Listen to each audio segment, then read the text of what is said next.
അനന്തനെ discharge ചെയ്ത് മേലേടത്തേക്ക് കൊണ്ടുവന്നു.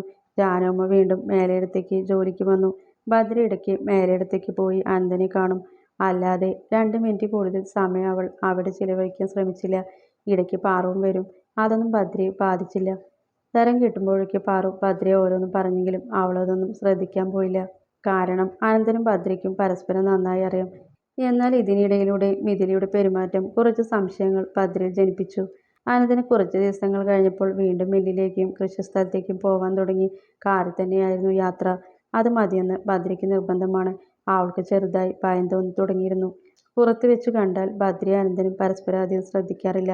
എന്നാലും ഇടയ്ക്ക് കണ്ണുകൾ പാളിപ്പോവും. അനന്തനെ വെട്ടിയവരെക്കുറിച്ച് ഒരു ചെറിയ അന്വേഷണം ഭദ്ര നടത്തിയിരുന്നു.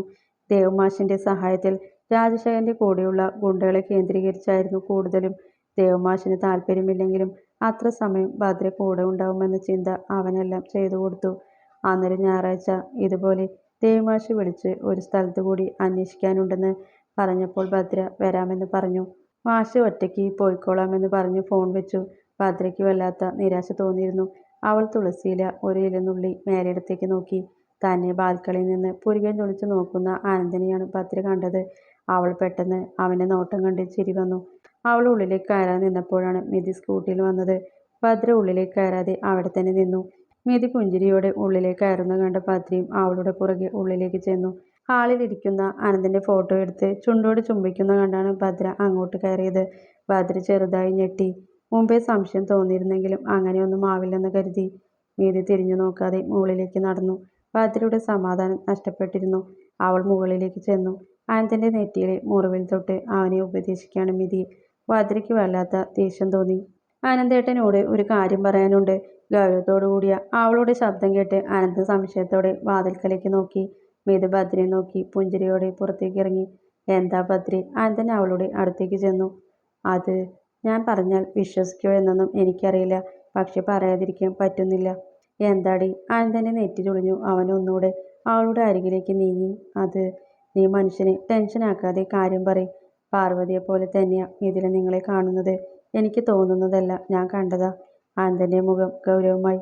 അങ്ങനെ ഒന്നുമില്ല, നിനക്ക് തോന്നുന്നതാ. ഇനി ഇതിനെക്കുറിച്ച് ഒരു സംസാരം വേണ്ട. അല്ല, ഞാനും തോന്നലാണെന്നാ കരുതിയത്.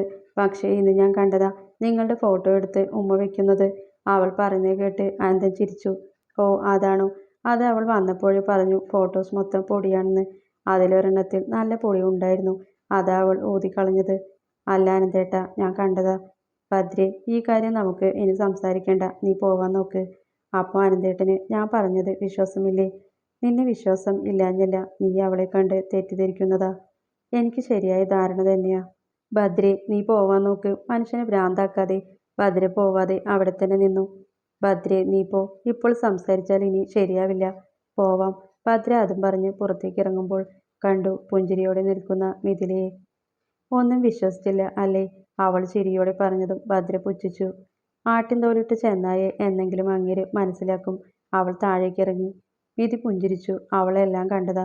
പക്ഷെ മുകളിലെത്തിയപ്പോൾ താൻ തന്നെ എല്ലാം പറഞ്ഞു. പക്ഷെ മൊത്തം നുണയാണെന്ന് മാത്രം. പിറ്റേ ദിവസം സ്കൂളിലേക്ക് പോവാൻ അഖിലിന്റെ ഓട്ടോയിൽ കയറുമ്പോൾ മേലെടുത്ത ബാൽക്കണിയിൽ അവളെ നോക്കി നിൽക്കുന്ന അനന്തനെ അവൾ കണ്ടില്ലെന്ന് നടിച്ചു. ഓട്ടോ പോയപ്പോൾ കൈവരിയിൽ പിടിച്ചിരുന്ന അനന്തന്റെ കൈകൾ മുറുകിയിരുന്നു. വീണ്ടും ദിവസങ്ങൾ പൊഴിഞ്ഞുപോയി. ഭദ്ര അനന്തനോട് മിണ്ടാതെയായി. കാണാനും പോകുന്നില്ല. അനന്തൻ കുറെ തവണ നോക്കിയെങ്കിലും തിരിച്ചൊരു നോട്ടം പോലും ഭദ്ര നൽകിയില്ല. എല്ലാം ഭദ്രയുടെ തെറ്റിദ്ധാരണ ആണെന്നും അവൾ തന്നെ സത്യം മനസ്സിലാക്കി വരട്ടെയെന്ന് അനന്തൻ വിചാരിച്ചു. അടുത്ത ആഴ്ച സ്കൂളിന്റെ ആനിവേഴ്സറിയാണ്. അതിൽ കുട്ടികളുടെ ഡാൻസിനുള്ള വസ്ത്രങ്ങളും ആഭരണങ്ങളും വാങ്ങാനുള്ള തിരക്കിലായിരുന്നു ഭദ്രവും ദേവമാഷും. സ്കൂളിലെ പകുതിയിലധികം കുട്ടികളുടെയും ഓരോ പ്രോഗ്രാം വീതമുണ്ട്. വൈകിട്ട് തുടങ്ങിയാൽ രാത്രി വരെ നീളും പരിപാടികൾ. ദേവമാഷും ഭദ്രയും എല്ലാ കാര്യത്തിലും എപ്പോഴും കുട്ടികളെ പ്രോത്സാഹിപ്പിക്കുന്നതുകൊണ്ട് പ്രധാന അധ്യാപിക അവരെ തന്നെ എല്ലാം ചുമതലപ്പെടുത്തി. കുട്ടികൾക്ക് പ്രാക്ടീസ് ഉള്ളതുകൊണ്ട് ഉച്ചവരെ ക്ലാസ് ഉള്ളൂ. അന്ന് ഉച്ചയ്ക്ക് ശേഷം ഭദ്രയും ദേവമാഷും കൂടെ അഖിലിന്റെ ഓട്ടോയിൽ കുട്ടികൾക്കുള്ള തുണിയും ആഭരണങ്ങളും വാങ്ങാനിറങ്ങി. ദേവമാഷ് ഭദ്രയോട് നോൺ സ്റ്റോപ്പായി സംസാരിക്കുന്നുണ്ട്. ഭദ്രയാണെങ്കിൽ മുക്കിയും മൂളിയും മറുപടി കൊടുത്തു. ദേവമാഷിന് സംശയം തോന്നി. അവന്റെ കുത്തിയുള്ള ചോദ്യത്തിൽ ഭദ്ര എല്ലാം പറഞ്ഞു. ദേവിന് മനസ്സിന് വല്ലാത്ത സന്തോഷം തോന്നി. എല്ലാം ശരിയാവുമെന്ന് പറഞ്ഞ് അവളെ ആശ്വസിപ്പിച്ചു. കടയായ കടകൾ മൊത്തം കയറിയിറങ്ങി. ഭദ്രയ്ക്ക് മടുപ്പായി. വൈകിട്ടോടെ ഭദ്രയുടെ മങ്ങിയ മുഖം കണ്ടപ്പോൾ ദേവ് ഓരോ ചായ കുടിക്കാമെന്ന് പറഞ്ഞു.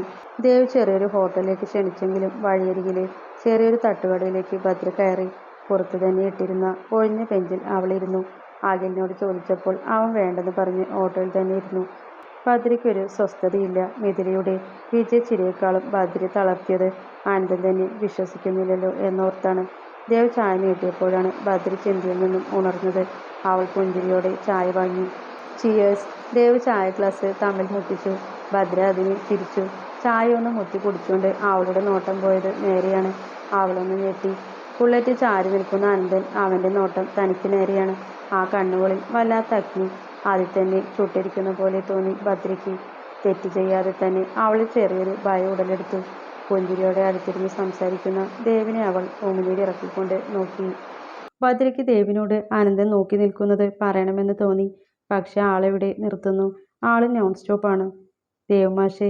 പുഞ്ചിരിയോടെ വിളിച്ചപ്പോൾ അവൻ സംസാരം നിർത്തി അവളെ തന്നെ ഉറ്റുനോക്കി. അവൾ കണ്ണുകൊണ്ട് എന്തൊക്കെയോ കാണിക്കുന്നുണ്ടായിരുന്നു. ദേവ് അവൾ കണ്ണുകൊണ്ട് കാണിച്ചിടത്തേക്ക് നോക്കിയപ്പോൾ ചെറുതായൊന്ന് ഞെട്ടി. ടീച്ചർക്ക് പേടിയുണ്ടോ? പുഞ്ചിരിയോടെ ആയിരുന്നു ചോദ്യം. കാണുന്നവർക്ക് അവർ വേറെന്തോ കളിയായി സംസാരിക്കുന്ന പോലെ തോന്നൂ. ചെറുതായിട്ട്. തിരിച്ചു ഭദ്ര അങ്ങനെ തന്നെ മറുപടി കൊടുത്തു. അനന്തൻ ദേവിനെ കോപത്തോടെ നോക്കി. ലോഡ് ഇറക്കാനുണ്ട് മില്ലിൽ നിന്ന്. അത് നോക്കാൻ വന്നതാണ്. അപ്പോഴാണ് അവളുടെ ഒരു ചിയേഴ്സ്. അനന്തൻ കൈകൂട്ടി പിടിച്ച് ദേഷ്യം നിയന്ത്രിച്ചു. അപ്പോഴാണ് അരിച്ചാക്കും കൊണ്ട് ഒരുത്തൻ മറിഞ്ഞു വീണത്. തീർന്നു. അനന്തനാണെങ്കിൽ ആരെങ്കിലും കിട്ടാനിരിക്കായിരുന്നു. ഭദ്ര സഹതാപത്തോടെ അയാളെ നോക്കി. അരിച്ചാക്ക് താഴെ വീണ ശേഷം എന്താ ഉണ്ടായതെന്ന് അയാൾക്ക് ഓർമ്മയില്ല. എല്ലാം കൂടി ഒരു മൂളിച്ച മാത്രം. അനന്തൻ എന്തോ ഉറക്കെ പറയുന്നുണ്ട്. അയാൾ ചുറ്റും നോക്കി. എല്ലാവരും അയാളെ സഹതാപത്തോടെ നോക്കുന്നുണ്ട്. അനന്തന്റെ വായിൽ ചീത്ത കേട്ട് ചെവി മൂളിപ്പോയിരുന്നു. അനന്തൻ ഭദ്രയെ നോക്കി കണ്ണിമേച്ചിരിക്കുന്നുണ്ട്. അവനൊരു ആശ്വാസം തോന്നി. ചായ കുടിച്ചു കഴിഞ്ഞതും അവർ നേരെ സ്കൂളിലേക്ക് തിരിച്ചു. അനന്തൻ നഖം കടിച്ചുകൊണ്ട് ആലോചിക്കുകയായിരുന്നു. ഭദ്രയുടെ ഇപ്പോഴത്തെ അകൽച്ച ആളുകൾ ഉള്ളതുകൊണ്ടും പുറത്ത് വെച്ച് കണ്ടതുകൊണ്ടും മിണ്ടാതെ ഇരുന്നതാണ്. താൻ എന്തെങ്കിലും പറഞ്ഞാൽ ചുറ്റുമുള്ളവർ അവളെ തെറ്റായി നോക്കും.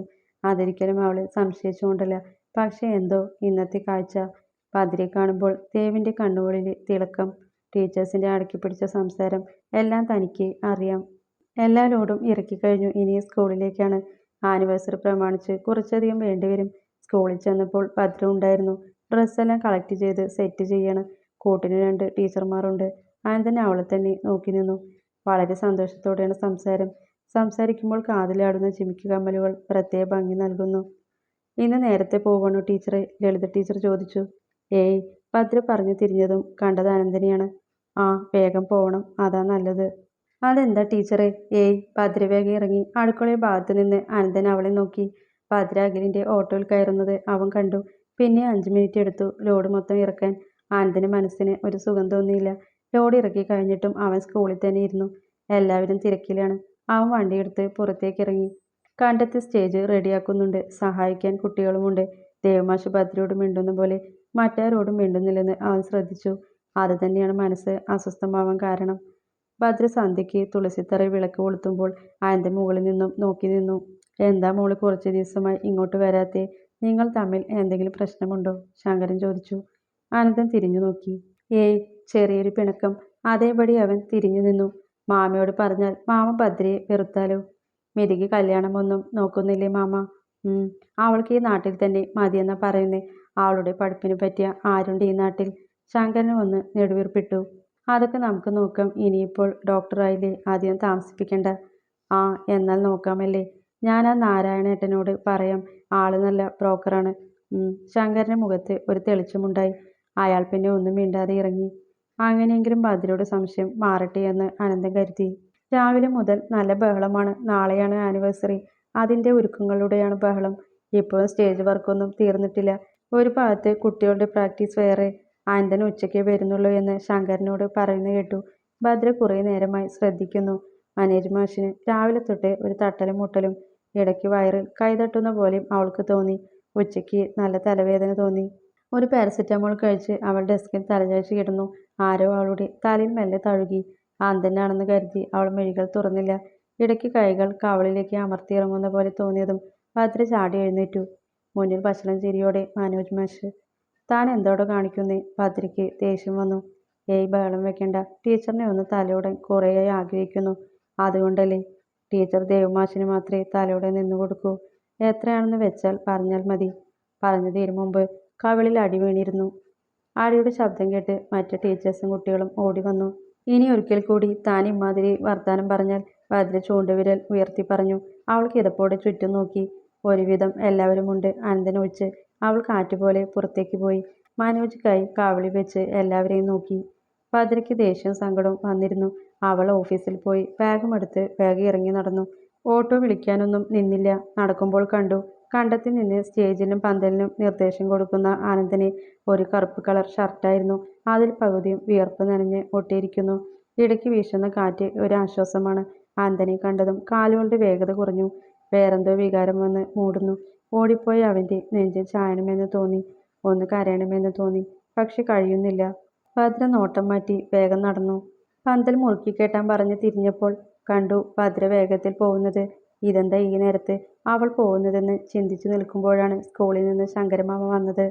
മുഖം അത്ര തെളിച്ചമല്ല.